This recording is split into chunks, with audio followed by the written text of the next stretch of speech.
Sous la terre encore prise par le gel, dans le noir absolu, quelque chose bouge. Une pointe rouge sang, dure comme une griffe, perce la couche de glace et pousse vers le haut avec une force qui semble impossible pour un être aussi tendre.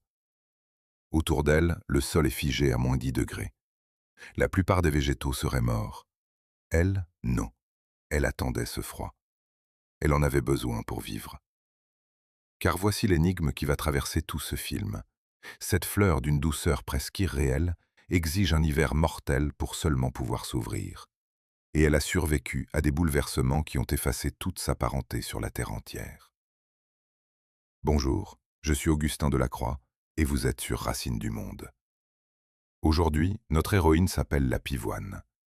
Une fleur qu'on croit fragile et qui est en réalité l'une des plus vieilles survivantes du monde végétal. Vous allez voir comment cette beauté sans défense apparente est devenue un roi que des empires entiers ont vénéré. La griffe rouge n'a pas cessé de monter. Nuit après nuit, tandis que le monde au-dessus dort encore sous les dernières gelées, elle progresse, gonflée d'une sève poussée depuis les profondeurs. Elle n'a pas de feuilles, pas de couleur tendre, rien de la fleur qu'elle deviendra. Elle ressemble davantage à un dard, à une pointe de lance sombre, presque violacée, taillée pour transpercer la terre durcie. Et quand enfin elle émerge à l'air libre, elle affronte un monde encore hostile. Le vent glacé, les matins blancs de givre, parfois même la neige tardive qui la recouvre sans la tuer. Là où tant d'autres plantes attendent prudemment la chaleur, celle-ci se dresse la première, comme si le froid ne l'effrayait pas. Comme si, au contraire, il lui appartenait. C'est le premier paradoxe de notre héroïne, et il est déroutant. Nous avons appris à voir en elle le symbole même de la délicatesse. Des pétales soyeux, des couleurs de crème, de vin et de rose, un parfum qui, pour certaines variétés, embaume un jardin entier. On l'associe au mariage, au bouquet, à tout ce qui est fugace et précieux. Et pourtant, sous cette apparence de fragilité se cache une endurance qui ferait pâlir bien des végétaux réputés robustes. Certaines pivoines supportent des hivers où la température plonge jusqu'à -40 degrés. Non seulement elles les supportent, elles les réclament. Sans une période de froid intense et prolongée, la plante ne fleurira pas. Ses bourgeons resteront fermés, comme prisonniers d'un sommeil dont seule la morsure du gel possède la clé. Ce mécanisme porte un nom que les jardiniers connaissent bien, le départ à froid. La pivoine est une plante de démarrage froid. Il lui faut un long repos glacé pour émettre ses racines nourricières et enclencher son cycle.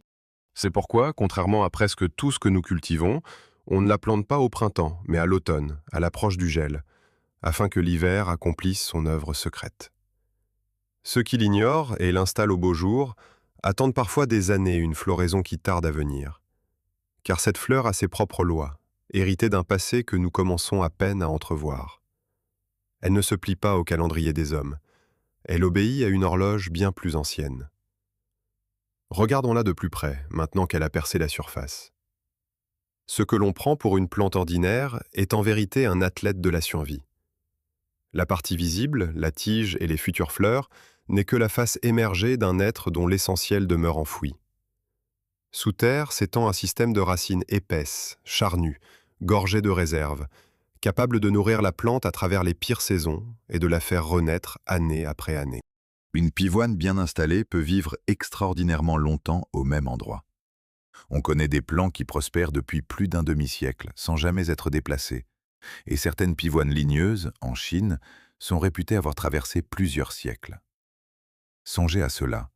Là où nous voyons une fleur d'un printemps, se tient parfois un organisme plus âgé que la maison qui l'abrite, plus âgé que ceux qui l'ont planté, un être qui a vu passer des générations humaines sans changer de place. Et voici où l'énigme s'approfondit. Cette fleur d'apparence si commune, qu'on croise dans tant de jardins, est en réalité une solitaire absolue. Dans le grand arbre du vivant, où chaque espèce possède des cousins, des voisins, une famille étendue de parents proches, la pivoine est presque seule. Elle forme à elle seule sa propre famille botanique, sans frère ni sœur d'un autre genre pour l'accompagner. Là où la rose côtoie une multitude de parentes, là où la plupart de fleurs s'inscrivent dans de vastes lignées foisonnantes, la pivoine se dresse à part, orpheline, sans équivalent immédiat sur toute la planète. Les botanistes ont longtemps hésité sur la place à lui donner, la déplaçant d'un rangement à l'autre, incapables de lui trouver une parenté satisfaisante. Car elle n'en a pas vraiment. Elle est un rameau isolé, un survivant qui a perdu toute sa parenté en chemin. C'est là toute la question qui va nous accompagner d'un bout à l'autre de ce film. Comment une fleur, sans le moindre parent proche, unique rescapée d'un monde disparu, a-t-elle non seulement échappé à ce qui a effacé toute sa lignée, mais s'est imposée jusqu'à régner sur l'imaginaire des plus grandes civilisations? Comment expliquer qu'un être aussi seul soit devenu aussi puissant? Pour l'instant, contentons-nous de mesurer l'étrangeté du personnage.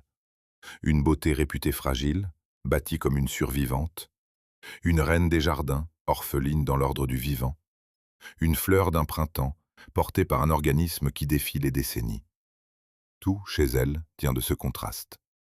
Sa splendeur est réelle, mais elle n'est que la pointe visible d'une stratégie de survie forgée sur des durées qui dépassent l'entendement. Chaque printemps, cette plante engage un pari étrange. Dépenser une énergie considérable, accumuler tout un hiver dans ses racines, pour produire des fleurs somptueuses qui ne dureront que quelques jours. Une débauche apparente, un luxe presque absurde pour un être aussi ancien et aussi patient. Pourquoi une survivante, née pour durer des décennies, gaspille-t-elle tant de force dans une floraison si brève, si vite fanée, si vulnérable au premier orage? Ce n'est pas un caprice. Rien dans le monde du vivant n'est gratuit. Si la pivoine investit tant dans cette flambée éphémère, c'est qu'elle en attend quelque chose de précis, quelque chose qui touche à sa survie même. Nous tenons donc notre héroïne, avec ses contradictions et son mystère, seule de sa famille, dure comme le gel qui la nourrit, patiente à l'échelle des siècles, et pourtant capable de cette explosion de beauté que le monde entier lui envie. Mais pour comprendre pourquoi elle est ainsi, pourquoi elle exige le froid, pourquoi elle vit si vieux et surtout pourquoi elle est si seule, il ne suffit pas de l'observer dans nos jardins. Il faut remonter bien plus loin, vers une époque où la Terre elle-même avait un autre visage, où d'immenses bouleversements allaient balayer des lignées entières. Une époque où la pivoine, elle, n'était pas encore seule. Et pour saisir comment elle a survécu à ce que ses proches n'ont pas survécu, nous devons partir à la recherche du monde disparu dont elle est le dernier éclat. Imaginez un continent que vous ne reconnaîtriez pas.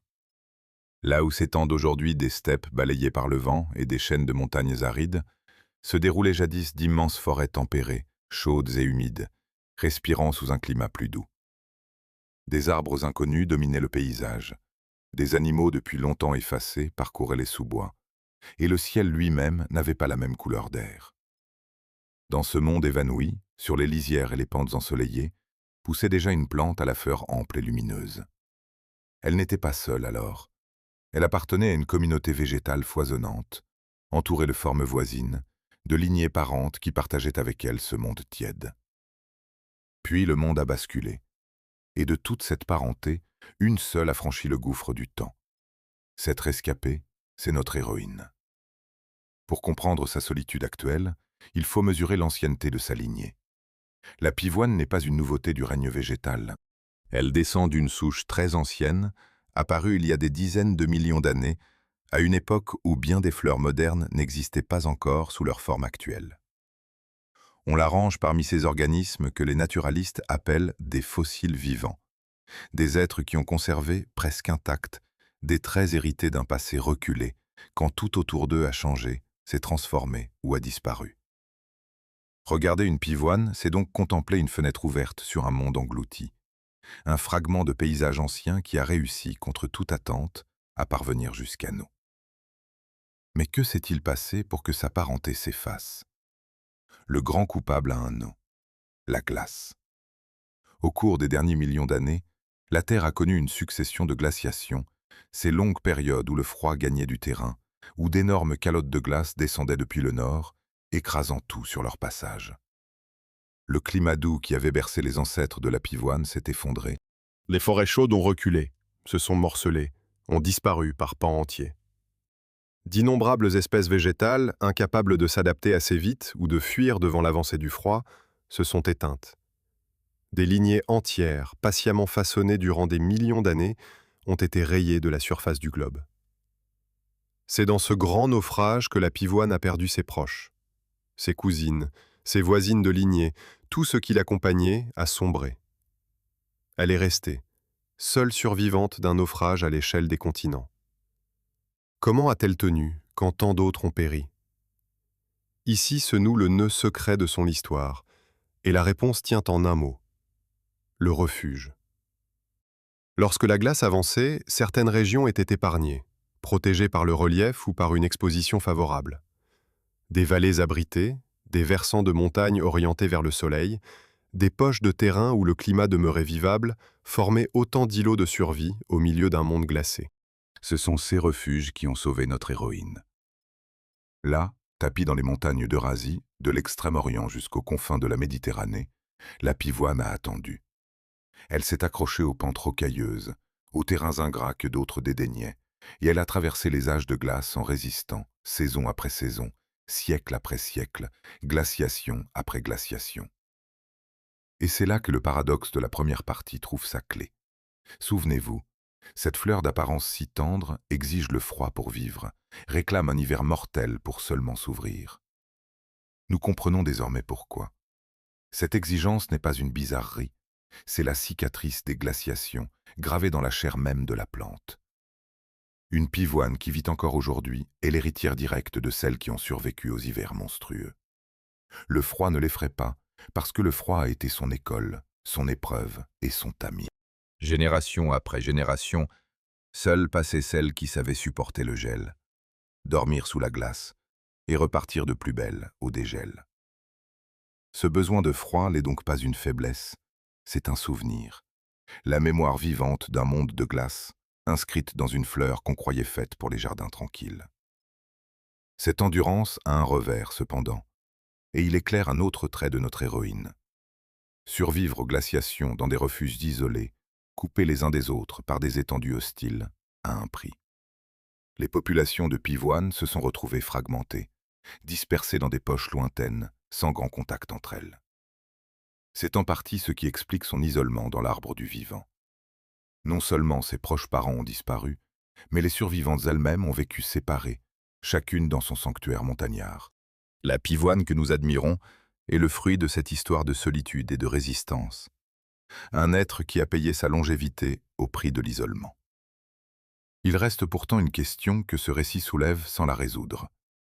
Comment une plante immobile, incapable de fuir, sans possibilité de migrer rapidement, a-t-elle pu résister à des épreuves qui ont exterminé tant d'autres? Une fleur ne court pas, elle ne se cache pas d'elle-même, elle ne peut que subir là où elle a poussé.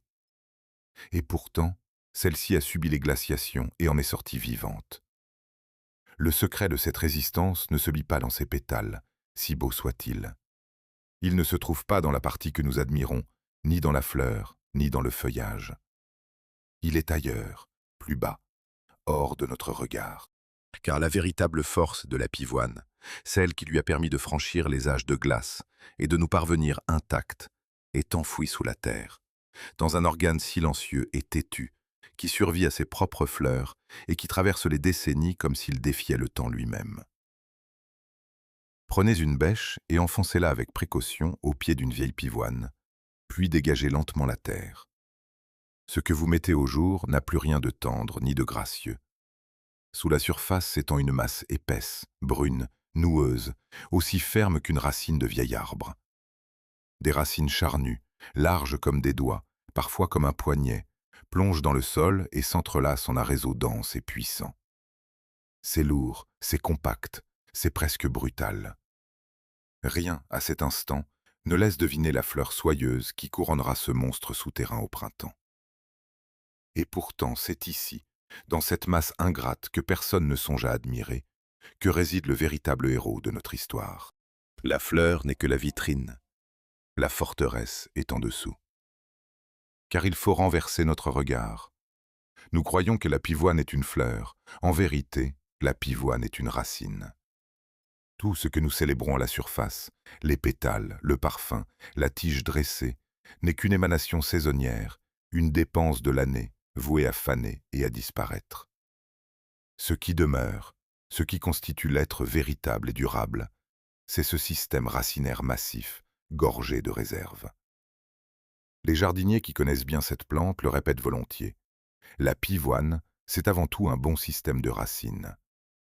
Si les racines se portent bien, tout le reste suivra. La beauté n'est qu'une conséquence. La force, elle, se joue sous terre. Ces racines épaisses ne sont pas de simples ancrages, ce sont des greniers vivants. Tout au long de la belle saison, une fois la floraison passée, le feuillage travaille en silence. Ces feuilles captent la lumière et fabriquent les sucres qui redescendent vers les racines, où ils s'accumulent sous forme de réserve. C'est pourquoi il ne faut jamais couper le feuillage d'une pivoine sitôt les fleurs fanées, comme certains sont tentés de le faire. Ce serait la priver de son travail le plus précieux. Les feuilles, après la floraison, ne sont pas un reste inutile. Elles sont l'usine qui remplit les réserves de l'année suivante. Chaque été discret prépare chaque printemps éclatant. Et c'est grâce à ce trésor patiemment amassé que la plante peut, dès les premiers froids levés, lancer d'un coup ses pousses vers la lumière, sans attendre, avec cette vigueur qui l'a rendue si précoce. C'est cette réserve souterraine qui explique enfin le miracle de sa longévité. Une pivoine bien installée peut demeurer au même endroit pendant des décennies. On connaît des plants qui fleurissent fidèlement depuis plus d'un demi-siècle sans avoir jamais été déplacés. Et certaines pivoines ligneuses, en Chine, seraient plusieurs fois centenaires, transmises comme un héritage d'une génération à l'autre. Là est le vrai record de notre héroïne. Non pas la taille de sa fleur, mais l'obstination de sa vie. Tandis que la partie visible meurt et renaît chaque année, la forteresse souterraine, elle, persiste, s'épaissit, s'enracine plus profond, année après année. La pivoine ne pousse pas comme les autres, elle s'installe. Elle ne fait pas que vivre, elle dure. Nous comprenons aussi, maintenant, comment cette plante a pu franchir les âges de glace. Le secret de résistance que nous cherchions se trouvait là, sous la terre. Quand vient le gel, la partie aérienne peut mourir sans dommage, elle est sacrifiée sans regret. L'essentiel, lui, se retire sous la surface, à l'abri, protégé par la terre elle-même. Dans ses racines dorment aussi les bourgeons de renouveau, ses yeux serrés d'où jailliront les pousses de la saison suivante.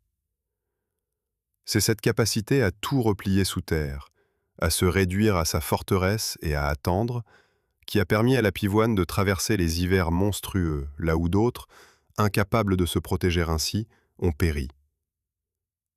La fleur est vulnérable, oui, mais la fleur n'est pas la plante. La plante, elle, est un bunker vivant. Et voici qu'une nouvelle interrogation surgit, plus troublante que les précédentes. Si le cœur de la pivoine est cette forteresse souterraine, si sa véritable richesse et sa survie tiennent tout entière dans ses racines, alors à quoi bon cette fleur? Pourquoi un être aussi économe, aussi patient, aussi tourné vers la durée, dépense-t-il chaque printemps une part considérable de ses réserves durement amassées pour produire des fleurs somptueuses, énormes, capiteuses, qui ne dureront que quelques jours avant de se défaire au premier orage? Un tel gaspillage n'a aucun sens pour une survivante. À moins que la fleur ne soit pas un gaspillage du tout. À moins qu'elle ne soit un investissement calculé. Un outil d'une précision redoutable, tourné vers un but que nous n'avons pas encore aperçu. Regardons alors ce que fait vraiment cette fleur, une fois ouverte au grand jour. Bien avant que ses pétales ne se déploient, alors qu'elle n'est encore qu'un bouton vert et fermé, il se passe à sa surface quelque chose d'étrange. Le bouton devient collant, sucré, luisant de gouttelettes. Et cet appât n'est pas là par hasard. Il attire, il appelle, il convoque. Car cette survivante solitaire, incapable de bouger et de se défendre par elle-même, a trouvé le moyen de s'entourer d'alliés. Sur ces bourgeons se prépare une rencontre, une alliance silencieuse avec une armée minuscule et disciplinée, qui monte déjà à l'assaut du bouton sucré. Au petit matin, sur le bouton encore clos, un mouvement commence. D'abord une, puis deux, puis une dizaine, les fourmis arrivent. Elles grimpent le long de la tige, s'affairent sur la sphère verte du bouton, palpent sa surface de leurs antennes et se mettent à lécher avidement les gouttelettes sucrées qui perlent entre les écailles. Bientôt, elles sont des dizaines, en fil continu, montant et descendant sans relâche, transformant la fleur naissante en un chantier grouillant. Elle se presse, se bouscule, s'agite avec une frénésie qui a de quoi inquiéter le jardinier. Beaucoup, en découvrant ce spectacle, s'imaginent que ces insectes attaquent leur pivoine, la dévorent, la menacent. Ils ont tort. Ce qui se joue là n'est pas une agression, c'est un contrat. La pivoine, en effet, ne subit pas les fourmis, elle les invite. Sur ses jeunes boutons, elle sécrète volontairement un nectar sucré, riche et attirant, un appât conçu précisément pour séduire ces insectes. Ce liquide n'a aucun rôle dans l'ouverture de la fleur. Il est une offrande délibérée, une monnaie d'échange. Et les fourmis, elles, ne peuvent résister à cette manne. Elles accourent, se gorgent, retournent au nid, reviennent encore. Pour un peu de sucre, elles montent une garde permanente autour du bouton. Voilà l'alliance. La plante paie en nourriture, les fourmis paient en protection. Une survivante immobile, incapable de fuir et de se défendre seule, s'est offert les services d'une armée. Une armée qui gagne son salaire. En patrouillant sans cesse sur le bouton pour récolter le nectar, les fourmis en chassent d'autres visiteurs, bien moins bienvenus. Petits ravageurs, larves, insectes suceurs qui voudraient percer les tissus tendres du bouton avant même qu'il ne s'ouvre. Agressives et territoriales, les fourmis défendent leur source de sucre comme un bien précieux, et par là même, elles défendent la fleur. La pivoine, en somme, a recruté des mercenaires. Elle ne les nourrit pas par bonté, ils ne la gardent pas par affection. Chacun y trouve son compte, et de cet égoïsme croisé naît une protection réelle. C'est l'un des marchés les plus anciens et les plus discrets du monde vivant, scellé chaque printemps sur la rondeur d'un bouton. Mais une légende tenace s'est greffée sur ce spectacle, et il faut ici la dissiper. Beaucoup croient que la pivoine a besoin des fourmis pour fleurir, que sans elles, le bouton resterait fermé, incapable de s'ouvrir. Que ce sont les insectes qui, en dévorant une pellicule collante ou en desserrant les écailles, libéreraient la fleur prisonnière. C'est faux. La pivoine s'ouvre parfaitement toute seule, sans la moindre fourmi. On peut la cultiver à l'abri des insectes, dans une serre close ou sous un climat où ces fourmis-là n'existent pas. Elle fleurira tout aussi bien. Les fourmis sont des invités, non des sages-femmes. Elles profitent du sucre, elles rendent un service en retour, mais elles ne commandent rien à la floraison. La fleur n'a pas besoin d'elles pour naître. Elle les emploie, elle ne dépend pas d'elles. La nuance est essentielle, car elle nous ramène à la vraie nature de notre héroïne, une plante qui utilise le monde vivant autour d'elle, sans jamais lui abandonner le contrôle de son destin. Et ce marché aux fourmis n'est qu'une facette d'un art plus vaste. Notre survivante, dans son sanctuaire montagnard, ne vit pas isolée du reste du vivant. Autour d'elle bourdonne tout un monde d'alliances et de rivalités. Ces larges fleurs ouvertes, une fois déployées, offrent leur pollen aux abeilles et à quantité d'autres insectes butinaires qui viennent s'y rouler et transportent d'une fleur à l'autre la poussière fertile. Ses couleurs vives, ses corolles amples, son cœur parfois chargé d'étamines dorées, sont autant de signaux lancés à ses visiteurs, des enseignes lumineuses destinées à les guider. Rien chez elle n'est ornement pur. Chaque trait éclatant est aussi un message, une invitation adressée à ceux dont elle a besoin pour se reproduire. La beauté de la pivoine est un langage, et ce langage s'adresse aux insectes bien avant de s'adresser à nous. Nous commençons ainsi à répondre à l'énigme laissée en suspens. Nous demandions pourquoi une survivante aussi économe dépensait tant de force dans une fleur si brève. Voici une première réponse. Cette fleur n'est pas un gaspillage, c'est un carrefour. Elle est à la fois appât, signal et place forte. Le point où la plante immobile négocie avec le monde extérieur, recrute ses gardes, appelle ses pollinisateurs, orchestre sa descendance. La fleur est l'outil diplomatique de la pivoine, le lieu où elle noue toutes ses alliances. Éphémère, oui. Inutile, jamais. Chaque printemps, en fleurissant, la pivoine ne se contente pas d'être belle. Elle passe des accords qui engagent sa survie. Reste que cette diplomatie a ses limites. Les fourmis protègent le bouton, mais elles ne peuvent défendre toute la plante contre tout. Une survivante qui a franchi les âges de glace affronte d'autres menaces, plus insidieuses, contre lesquelles aucune armée de fourmis ne peut rien. Et pour celle-là, la pivoine ne compte sur personne. Elle porte son arme en elle-même. Dans ses tissus, dans sa sève, dans ses racines, dort une chimie puissante, une pharmacie secrète capable de soigner comme de tuer. C'est cette chimie que les hommes, un jour, allaient découvrir. Et ce qu'ils en firent allait transformer à jamais le destin de la fleur solitaire. Il y a très longtemps, dans la lumière incertaine des premières médecines, un guérisseur s'agenouille au pied d'une plante à la fleur ample et déterre ses racines. Il ne cherche pas la beauté, il cherche un remède. Il sait, ou croit savoir, que dans cette masse brune et charnue se cache une force capable d'apaiser les douleurs, de calmer les convulsions, de soulager les maux qui tordent le corps humain. Il lave les racines, les découpe, les fait sécher, les réduit en poudre ou les met à bouillir. Et de ce geste, répété d'un bout à l'autre de l'Eurasie, pendant des millénaires, va naître l'une des plus longues histoires d'amour entre une plante et l'espèce humaine. Car bien avant d'être une reine des jardins, la pivoine fut une plante de médecin. Cette réputation de guérisseuse est inscrite dans son nom même.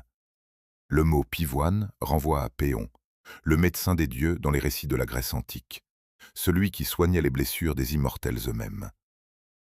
La tradition raconte qu'il aurait utilisé cette plante pour guérir une divinité frappée au combat, et que la fleur aurait hérité de son nom en récompense.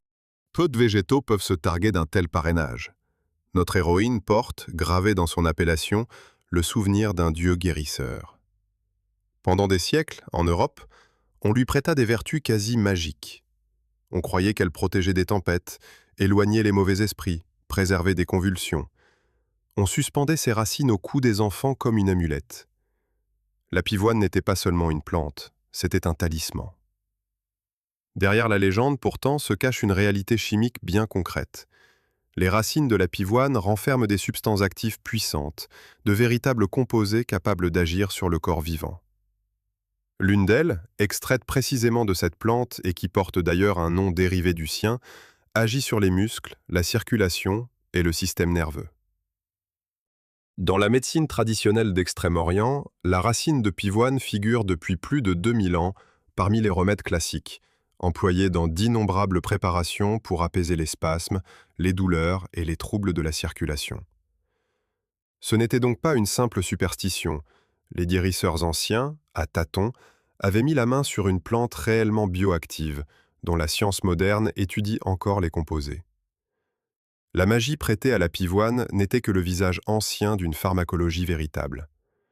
Mais cette même chimie qui soigne peut aussi menacer, et c'est là que la fleur dévoile son autre visage. Les substances contenues dans la pivoine ne sont pas anodines. Consommées sans précaution, en quantité, elles peuvent se révéler toxiques, provoquer des troubles, irriter, rendre malade. La plante ne fabrique pas ces molécules pour le bien de l'homme, elle les fabrique pour elle-même, comme une défense. Incapable de fuir, dépourvue d'épines redoutables, la pivoine s'est dotée d'une armure invisible, chimique, logée dans ses tissus. Un animal qui voudrait la brouter goûterait à cette amertume toxique et n'y reviendrait pas. Voilà pourquoi les grands herbivores dédaignent le plus souvent la pivoine. Elle est protégée de l'intérieur, empoisonnée juste ce qu'il faut pour décourager ceux qui la mangeraient. Ce que l'homme appelle remède, la plante l'a d'abord inventé comme bouclier. Nous touchons ici à un basculement décisif de notre histoire. Car cette chimie double, à la fois soin et poison, explique en partie le pouvoir extraordinaire de la pivoine sur l'esprit humain. Une plante que l'on croit capable de guérir, de protéger, de repousser le mal, cesse d'être une simple fleur. Elle devient précieuse, chargée de sens, entourée de respect. Autour d'elle se tissent des récits, des rituels, des croyances. On la cultive non plus seulement pour son éclat, mais pour ce qu'elle promet. La santé, la protection, peut-être un peu de la puissance des dieux qui lui ont donné son nom. C'est ainsi qu'une survivante des glaces, orpheline dans l'arbre du vivant, a commencé à s'attacher les hommes, non par sa seule beauté, mais par sa vertu supposée. Et un être dont les hommes ont besoin, ne risque plus jamais de disparaître dans l'oubli. Voilà qui éclaire d'un jour nouveau la grande question de ce film. Nous cherchions comment une fleur aussi seule dans l'ordre du vivant avait pu s'imposer jusqu'à régner sur l'imaginaire des civilisations.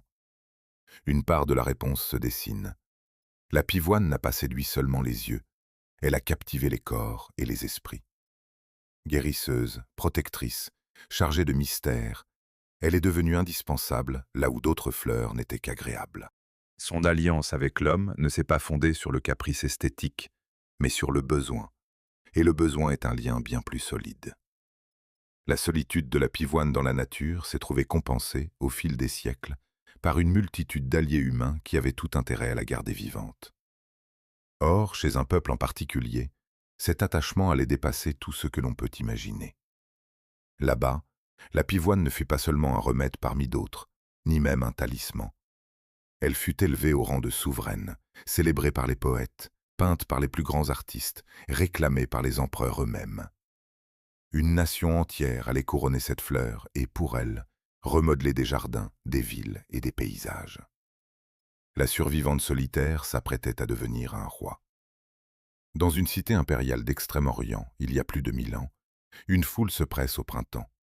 On vient de loin, à pied, à cheval, en attelage, pour un seul spectacle, la floraison des pivoines. Les jardins débordent de corolles gigantesques, rouges, blanches, pourpres, dressées comme des joyaux sur leurs tiges. Les rues bruissent de conversations à leur sujet, les tavernes en parlent, les poètes leur dédient des vers, les peintres les fixent sur la soie. Un seul plant de variété rare peut valoir une fortune, s'échanger contre de l'or, susciter des convoitises dignes d'un trésor. Ici, la pivoine n'est pas une fleur parmi d'autres. Elle porte un titre, et ce titre est sans équivoque. On l'appelle le roi des fleurs. Ce couronnement n'a rien d'une métaphore fugace. En Chine, la pivoine est devenue au fil des siècles un symbole national, l'emblème de la richesse, de l'honneur et de la prospérité. Sa splendeur ample, sa générosité, ses couleurs somptueuses en ont fait l'image même de l'abondance et de la dignité. On la retrouve partout, dans la peinture, dans la poésie, sur la porcelaine, sur les étoffes brodées, dans les motifs qui ornent les palais comme les maisons modestes. Offrir une pivoine, la représenter, la cultiver, c'était appeler sur soi la fortune et l'honneur. Aucune autre fleur, dans cette immense civilisation, n'a atteint un tel rang. La survivante des glaces, l'orpheline du monde végétal, s'était tissée jusqu'au sommet de l'imaginaire d'un empire. Et cet amour ne s'est pas contenté d'admirer, il a transformé la plante elle-même. Voici l'un des faits les plus stupéfiants de toute cette histoire. Depuis plus de 1000 ans, sans relâche, des générations de jardiniers ont sélectionné, croisé, patienté, choisi parmi des milliers de semis les plus belles, les plus grandes, les plus doubles, pour les multiplier et recommencer. Ce travail, engagé sous les grandes dynasties impériales et poursuivi sans interruption jusqu'à nous, constitue l'un des plus anciens projets de sélection ornementale de toute l'histoire humaine. Là où d'autres fleurs ne furent domestiquées qu'à une époque récente, la pivoine a été façonnée par la main de l'homme pendant plus d'un millénaire. Chaque variété admirée aujourd'hui est l'héritière d'une chaîne ininterrompue de choix humains remontant à un passé vertigineux. La ville de Luoyang, en particulier, est devenue le cœur battant de cette passion. On y célèbre la pivoine comme nulle part ailleurs. On y a rassemblé et créé d'innombrables variétés. On lui consacre encore aujourd'hui de grandes fêtes qui attirent les foules au printemps. Autour d'elle s'est construit un savoir immense, transmis de maître à disciple. Comment la planter, la diviser, la protéger du froid, obtenir telle teinte ou telle forme. Songez à ce que cela signifie. Une plante sauvage, née sur des pentes montagneuses ingrates, façonnée par les glaciations, s'est retrouvée au centre d'une culture raffinée, objet d'un art véritable. Les jardiniers en parlent d'ailleurs comme d'une œuvre. La sélection d'une belle variété, disent certains, est comparable à une musique, à une œuvre littéraire, un patrimoine à préserver au même titre que les plus hautes créations de l'esprit. Mais ce triomphe pose une question troublante, et il faut la regarder en face. En couvrant la terre de milliers de variétés éclatantes, en multipliant sans fin les formes doubles et les couleurs inédites, l'homme n'a-t-il pas, sans le vouloir, éloigné la pivoine d'elle-même? Les fleurs les plus spectaculaires de nos jardins, ces corolles surchargées de pétales que l'on admire tant, sont souvent le fruit d'une transformation profonde. À force de multiplier les pétales, la sélection a parfois sacrifié les organes reproducteurs de la fleur, remplacé les étamines fertiles par toujours plus de soie colorée. La fleur gagne en beauté ce qu'elle perd en fécondité. Certaines des plus belles variétés, incapables de se reproduire seules par graines de façon fiable, ne survivent plus que par la main de l'homme, qui les divise et les replante. En couronnant la pivoine, l'humanité l'a rendue, pour partie, dépendante d'elle. Nous voici donc devant un nouveau paradoxe qui relance notre grande énigme. La pivoine des jardins n'a jamais été aussi nombreuse, aussi répandue, aussi triomphante. Il en existe aujourd'hui des milliers de variétés, cultivées sur tous les continents, dans des palettes de couleurs que la nature seule n'aurait jamais produites. Jamais la fleur solitaire n'a régné sur un territoire aussi vaste. Et pourtant, cette abondance repose sur un fil, celui de l'entretien humain, du geste patient qui divise et replante. La pivoine sauvage, elle, la vraie survivante des glaces, demeure rare et discrète sur ses pentes lointaines. L'empire des jardins masque la fragilité de l'original. Pour comprendre ce fil ténu, cette dépendance nouvelle, il faut regarder de plus près comment la pivoine se reproduit vraiment. Comment elle fait des graines, comment elle se multiplie, à quel rythme elle se propage lorsqu'on la laisse à elle-même. Or, ce que l'on découvre alors est déconcertant. Cette plante qui vit un siècle, qui traverse les âges, qui règne sur les jardins du monde, cache dans sa manière de se reproduire une lenteur si extrême, une patience si étrange, qu'elle semble défier toute logique de survie. Une graine de pivoine tombe sur le sol à l'automne. Elle est ronde, dure, presque noire, luisante comme un petit galet. Rien autour d'elle ne presse. Elle s'enfonce sous les feuilles mortes, la terre se referme, l'hiver la recouvre. Le printemps revient, la lumière réchauffe le sol, tout se met à verdir. Et la graine, elle, ne fait rien. Elle attend. Un second hiver passe, un second printemps. La plupart des graines, en un tel délai, auraient depuis longtemps donné une tige et des feuilles. Celle-ci, non. Elle prend son temps, avec une lenteur qui confine à l'entêtement, comme si elle vivait à une autre échelle que le reste du monde vivant. Cette lenteur n'est pas une paresse, c'est une stratégie, et elle est d'une subtilité remarquable. La graine de pivoine ne germe pas d'un seul élan, comme la plupart des semences. Elle procède en 2 temps, séparés par les saisons. Il lui faut d'abord une période pour que sa racine s'élance sous terre, puis une seconde phase, après un nouvel épisode de froid, pour que la tige se décide enfin à sortir vers la lumière. Autrement dit, la partie souterraine et la partie aérienne ne se réveillent pas ensemble.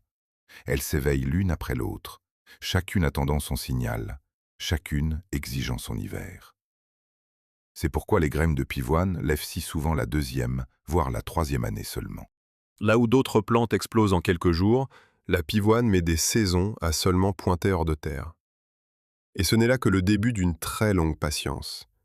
Une fois la jeune pousse enfin sortie, la course est loin d'être finie. Il faudra encore des années avant que ce brin fragile ne devienne une plante adulte capable de fleurir pleinement. Là où l'on sème une graine de pivoine, la première vraie floraison peut se faire attendre 4 ou 5 ans, parfois davantage. Et même une plante déjà installée, issue d'une division et non d'une graine, met du temps à révéler tout son caractère. Nombre de variétés n'atteignent leur pleine beauté que vers leur 4e année, les premiers boutons offrant souvent une fleur simple, incomplète, avant que la plante mûrie ne déploie enfin toute sa splendeur. La pivoine ne se hâte jamais. Chaque étape de sa vie se compte en années, là où d'autres se comptent en semaines. Pour contourner cette lenteur, l'homme a trouvé une autre voie, et c'est celle qu'il emprunte le plus souvent. Plutôt que d'attendre des graines capricieuses et des semis interminables, il divise. À l'automne, on déterre la souche d'une pivoine adulte. On sépare avec soin cette masse de racines charnues en plusieurs fragments, chacun muni de quelques bourgeons de renouveau, et l'on replante ses éclats. Chaque morceau redonnera, avec le temps, une plante entière, génétiquement identique à la mère. C'est ainsi que se multiplient les variétés précieuses, celles dont on veut conserver exactement la couleur et la forme. Mais cette technique, si utile soit-elle, a son revers. Une division trop fréquente, répétée pour produire toujours plus de plants à vendre, affaiblit la souche. Divisée et redivisée, la plante s'épuise, met plus de temps à refleurir, boude parfois durant des années. La patience, encore, se venge de qui la brusque. Ici se noue le nœud secret de cette partie. Comment comprendre qu'un être aussi lent à se reproduire ait pu survivre à travers les âges, franchir les glaciations, se maintenir là où tant d'autres, bien plus prolifiques, ont disparu? Toute la logique du vivant semble récompenser la vitesse. Produire vite, se répandre vite, coloniser avant les rivaux. La pivoine fait l'inverse. Elle mise tout sur la lenteur. Et c'est précisément là, dans ce choix contre-intuitif, que réside sa force. Car la pivoine n'a jamais joué la course à la reproduction rapide. Elle a joué la durée. Une plante qui vit un siècle, qui traverse les décennies sur place, n'a pas besoin de se reproduire chaque année à outrance. Elle peut se permettre d'attendre, de germer lentement, de mûrir sans hâte, parce que le temps travaille pour elle. Sa longévité est sa véritable descendance. Un individu qui dure 100 ans a 100 printemps pour fleurir, 100 occasions de semer, 100 chances de laisser une graine réussir là où 1000 auraient échoué. Cette lenteur est donc l'exact reflet de tout ce que nous avons appris d'elle. La forteresse souterraine, le besoin de froid, la patience à toute épreuve, tout se tient. La pivoine est une stratège du temps long. Elle n'accumule pas des rejetons par milliers dans l'urgence.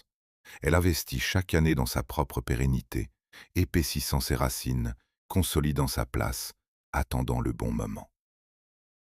Là où d'autres plantes brûlent vite et meurent jeunes, la pivoine avance comme une flamme lente, économe, presque immortelle à l'échelle de nos vies. Sa reproduction paresseuse n'est pas une faiblesse, c'est le luxe d'un être qui a le temps pour lui.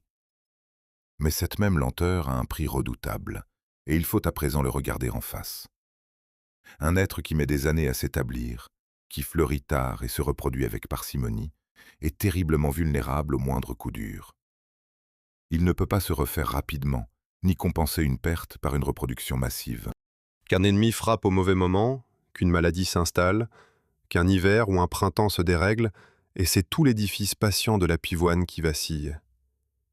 Car cette survivante, si bien armée contre le froid, si habile à recruter ses alliés, mène en réalité, chaque saison, une bataille silencieuse contre des ennemis qui, eux, ne connaissent aucune lenteur. Un matin de printemps humide, une jeune tige de pivoine noircit. La veille encore, elle montait droite et verte, promettant un bouton. Ce matin, sa base est molle, brunie, comme brûlée. En quelques jours, le mal gagne. Les tiges s'effondrent une à une, les boutons se dessèchent sans s'ouvrir, un feutrage grisâtre s'installe sur les tissus pourrissants. L'ennemi n'a ni dents ni griffes. Il est invisible à l'œil nu, porté par l'air humide, tapi dans le sol, prêt à frapper dès que le temps devient frais et mouillé. Il ne dévore pas la pivoine, il la fait pourrir de l'intérieur. Et contre lui, ni les fourmis, ni la chimie amère des racines, ni la puissance de la forteresse souterraine ne suffisent tout à fait. Ce fléau porte un nom que redoutent tous ceux qui cultivent la pivoine, la pourriture grise.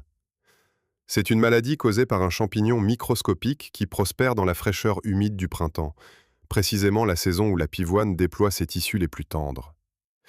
Il s'attaque aux jeunes pousses, aux boutons, aux tiges, les faisant flétrir et noircir. Une année trop pluvieuse, un printemps qui n'en finit pas d'être froid et mouillé, et l'infection peut ruiner une floraison entière. C'est l'ennemi le plus insidieux de notre héroïne, car il exploite sa vulnérabilité même, cette précocité qui la fait sortir la première quand l'air est encore chargé d'humidité. La force de la pivoine, sa hâte à percer le froid, se retourne ici contre elle. L'humidité, d'ailleurs, est sa grande faiblesse, et ceux qui la connaissent bien le savent.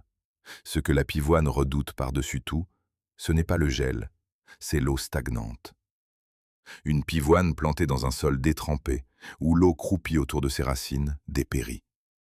Ses racines charnues, gorgées de réserve, pourrissent si elles baignent trop longtemps. C'est pourquoi il faut l'installer sur un terrain bien drainé, surélevé si nécessaire, à l'abri des eaux dormantes. La survivante des glaces, qui affronte sans broncher des froids extrêmes, se laissent tuer par quelques centimètres d'eau croupie. Le paradoxe est cruel. Rien de ce qui vient du froid ne l'effraie, mais l'excès d'humidité peut avoir raison d'elle. À ses ennemis s'ajoutent les caprices du climat lui-même. La pivoine dépend d'un équilibre délicat de saisons, et un dérèglement suffit à troubler sa floraison. Un mois de mai anormalement froid, par exemple, peut perturber l'ouverture des fleurs les plus élaborées. Certaines variétés, au lieu de produire leurs corolles pleines et doubles, offrent alors des fleurs simples, incomplètes, comme si le froid tardif les avait empêchées de se déployer pleinement. Ceux qui cultivent la pivoine observent ces variations d'année en année. Selon l'hiver qui a précédé, selon la douceur ou la rudesse du printemps, la même plante ne donne pas toujours les mêmes fleurs. Notre héroïne, si robuste, reste sensible au moindre déséquilibre du calendrier des saisons. Sa splendeur n'est jamais tout à fait garantie. Elle se rejoue à chaque printemps, à la merci du ciel. Et voici l'énigme au cœur de cette partie. Avec tant d'ennemis, une maladie qui la fait pourrir, une sensibilité à l'humidité, une dépendance aux caprices du climat, et cette lenteur qui la rend incapable de se refaire vite. Comment la pivoine tient-elle encore? Comment une plante aussi assiégée a-t-elle non seulement survécu, mais prospéré au point de couvrir les jardins du monde? La réponse tient à ce que nous avons découvert au fil de ce film. La pivoine encaisse. Sa forteresse souterraine lui permet de perdre toute sa partie aérienne une saison et de repartir la suivante. Sa longévité lui donne le temps d'attendre des années meilleures. Une floraison ratée n'est pas une catastrophe pour un être qui en connaîtra des dizaines d'autres. Là où une plante éphémère mourrait d'un seul mauvais printemps, la pivoine, elle, se contente d'attendre le suivant. Sa patience, encore, est son armure. Ainsi, aucun de ses ennemis n'a jamais menacé l'existence même de la fleur. La pourriture grise ruine une floraison, pas une lignée. L'humidité tue un plant mal placé, pas l'espèce. Le froid tardif abîme des corolles sans effacer la plante. Génération après génération, la pivoine a résisté à cette armée de fléaux comme elle a résisté aux glaciations, en pliant sans rompre, en sacrifiant le visible pour préserver l'essentiel. Sa survie ne tient pas à une invulnérabilité qu'elle n'a pas, mais à cette extraordinaire capacité à encaisser les coups et à recommencer. La pivoine n'est pas une plante qui ne tombe jamais, c'est une plante qui se relève toujours. Et pourtant, une menace échappe à cette logique rassurante. Face aux champignons, à l'humidité, au climat, la pivoine sait plier et renaître. Mais il existe un adversaire contre lequel sa patience millénaire ne peut rien. Un adversaire qui ne s'attaque pas à une floraison, ni à un plan isolé, mais à ses refuges eux-mêmes, à ces sanctuaires montagnards où les espèces sauvages ont traversé les âges de glace. Cet adversaire, le plus redoutable de tous, est aussi celui-là même qui l'a couronnée reine des jardins. Celui qui l'a sauvée de l'oubli menace aujourd'hui de faire disparaître la pivoine véritable, l'originale, la sauvage, celle d'où tout est parti. Sur un versant de montagne, loin des jardins et des foules, une pivoine sauvage fleurit dans la solitude. Elle n'a rien de l'opulence débordante de ses cousines de culture. Sa fleur est simple, à peine quelques pétales autour d'un cœur d'étamine dorée, une corolle ouverte et modeste, offerte au vent des hauteurs. Autour d'elle, la pente est rocailleuse, rude, balayée par les intempéries. Elles ne sont que quelques-unes, éparses, accrochées à ce sol ingrat où leurs ancêtres ont traversé les âges de glace. Ce sont les dernières héritières directes du monde disparu, les vraies survivantes, celles d'où descend tout l'empire des jardins. Et elles se comptent, ici, sur les doigts d'une main. Voilà le grand renversement de notre histoire. Tandis que les pivoines de culture se comptent par milliers de variétés et par millions de plants sur tous les continents, plusieurs espèces sauvages, elles, sont devenues rares, fragiles, parfois menacées dans leur habitat naturel. Certaines pivoines sauvages, notamment sur le pourtour méditerranéen ou dans les montagnes d'Eurasie, ne subsistent plus qu'en populations restreintes et dispersées, sur des territoires réduits. La fleur la plus célébrée du monde compte, parmi ses formes originelles, des espèces qu'il faut aujourd'hui protéger pour qu'elles ne disparaissent pas. L'océan des jardins masque un archipel de rareté en péril. Comment expliquer un tel paradoxe? Les causes se rejoignent et s'additionnent. La première est la disparition des milieux naturels. Les pentes, les prairies de montagne, les lisières où poussent les pivoines sauvages reculent sous la pression des activités humaines. Là où l'habitat se réduit, la plante, déjà rare et lente à se reproduire, ne trouve plus l'espace pour se maintenir. La deuxième cause est la cueillette. Une fleur si belle, si recherchée, si chargée de vertus supposées, a de tout temps tenté la main de l'homme. On l'a prélevée pour ses fleurs, on a déterré ses racines pour la médecine, on l'a arrachée à ses pentes pour l'emporter ailleurs. Et cette lenteur que nous connaissons désormais rend chaque prélèvement plus lourd de conséquences. Un plant sauvage arraché ne se remplace pas en une saison. Il faut des années pour qu'un autre le remplace, si tant est qu'un autre le remplace. Ici, il faut peser les mots avec soin, car le sujet prête à débat. Faut-il interdire toute cueillette, sanctuariser les derniers habitats, encadrer strictement l'usage des pivoines sauvages? Certains le soutiennent, au nom de la préservation d'un patrimoine irremplaçable. D'autres rappellent l'importance de ces plantes dans les traditions médicinales et culturelles, et plaident pour un usage raisonné plutôt que pour l'interdiction. Entre la protection stricte et l'exploitation encadrée, les avis divergent, et chaque région, chaque pays, tranche selon son histoire et ses besoins. Il n'appartient pas à ce récit de désigner un camp. Ce qui est certain, en revanche, c'est que la question se pose désormais avec acuité. La pivoine sauvage, mère de toutes les autres, est devenue assez rare pour qu'on s'inquiète de son avenir. Et c'est ici que ressurgit, plus vive que jamais, la grande énigme qui traverse ce film. Nous avons vu comment une fleur solitaire, orpheline dans l'arbre du vivant, avait conquis les hommes et régné sur les jardins du monde. Nous découvrons maintenant l'autre face de ce triomphe. L'alliance avec l'homme a sauvé la pivoine de l'oubli, l'a multipliée à l'infini, l'a répandue sur toute la terre. Mais cette même alliance, en même temps qu'elle couronnait la fleur, fragilisait son original. L'homme a fait proliférer la pivoine des jardins et raréfié la pivoine sauvage. Il a immortalisé la copie et menacé la source. La couronne a un prix, et ce prix se paie sur les pentes lointaines où survivent encore les dernières sauvages. Une question demeure, cependant, et elle est lourde de sens. Ces millions de pivoines cultivées, ces milliers de variétés éclatantes qui font la gloire de nos jardins, pourront-elles un jour sauver leurs ancêtres sauvages? Ou bien, au contraire, l'attention et les ressources tout entières tournées vers les formes de culture détourneront-elles les regards des humbles espèces d'origine, jusqu'à les laisser s'éteindre dans l'indifférence? Rien n'est joué. Des jardins botaniques, des collections, des programmes de conservation s'efforcent de préserver les espèces sauvages et leur diversité génétique, conscients que ce trésor originel est irremplaçable. Car les variétés de culture, si belles soient-elles, descendent toutes d'un petit nombre d'espèces sauvages. Perdre ces sources, ce serait tarir le réservoir où l'homme a puisé pendant plus de 1000 ans. La copie, à elle seule, ne peut pas recréer l'original. Nous voici donc parvenus au seuil de la dernière question, celle que ce film porte depuis sa première image. Nous avons suivi la pivoine à travers les âges de glace, sous la terre, dans ses alliances et ses guerres, jusque dans les palais des empereurs et sur les pentes où survivent ses dernières formes sauvages. Il est temps maintenant de revenir tout au commencement, à l'énigme qui nous a lancés sur sa trace. Pourquoi cette fleur est-elle si seule? Pourquoi n'a-t-elle aucun parent proche sur la terre entière?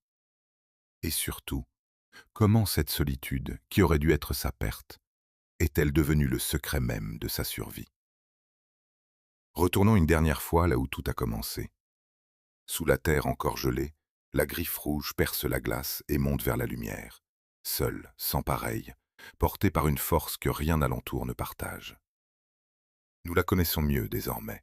Nous savons ce qu'elle cache sous elle, ce qu'elle a traversé pour parvenir jusqu'à ce printemps. Mais une question, la plus ancienne de toutes, attend encore sa réponse. Pourquoi cette fleur est-elle si seule? Pourquoi, dans l'immense arbre du vivant où chaque être possède ses cousins, la pivoine se dresse-t-elle à part, orpheline, sans parents proches sur la terre entière? Il est temps de le comprendre. La réponse commence dans un très lointain passé. La lignée de la pivoine est ancienne, issue d'une souche apparue il y a des dizaines de millions d'années, à une époque où le monde végétal n'avait pas encore le visage que nous lui connaissons.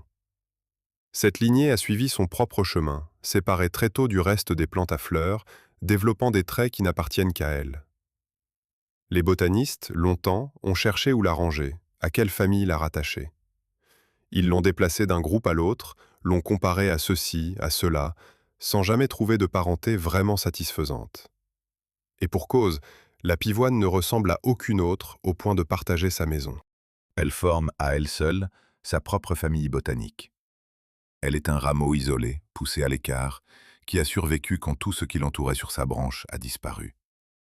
Car voilà le cœur du mystère. La pivoine n'a pas toujours été seule.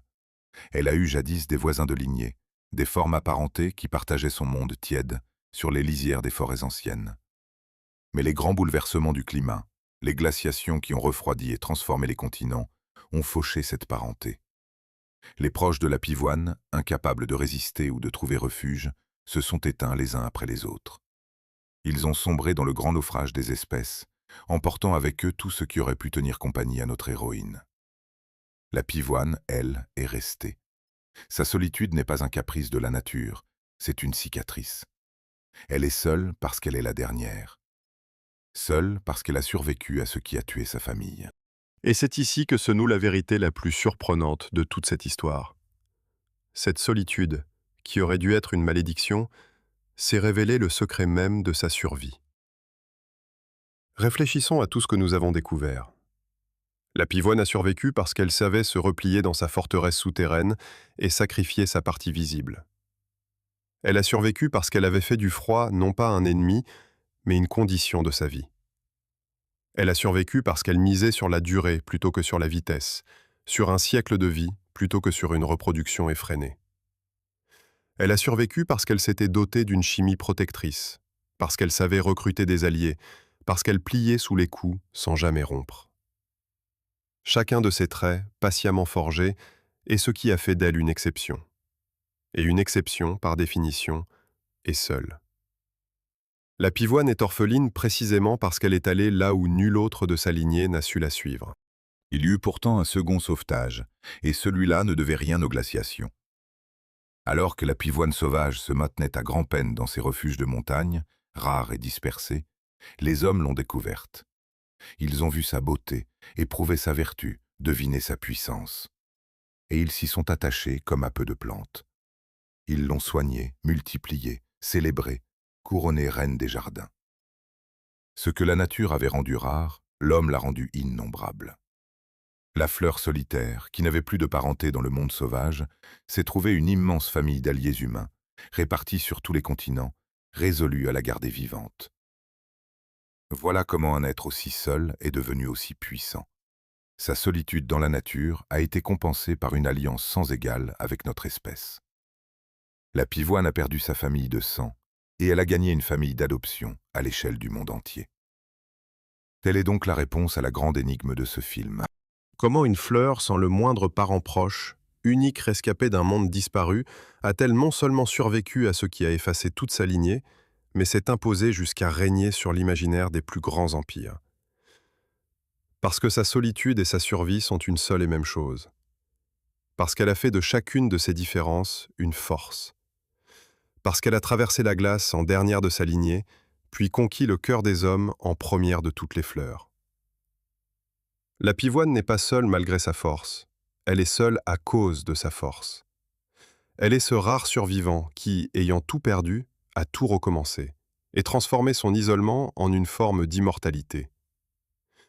Regardez-la maintenant, cette fleur ample et lumineuse qui s'ouvre au printemps dans tant de jardins. Vous ne la verrez plus jamais tout à fait de la même façon.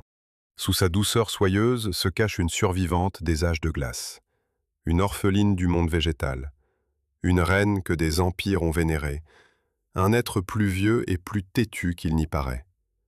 Toute une épopée tient dans une seule corolle. Merci d'être resté jusqu'au bout de ce voyage à mes côtés. Je suis Augustin Delacroix et c'était Racines du monde. Si cette histoire vous a émerveillé autant que moi, laissez un pouce levé et abonnez-vous à la chaîne pour ne rien manquer des prochaines merveilles du monde vivant.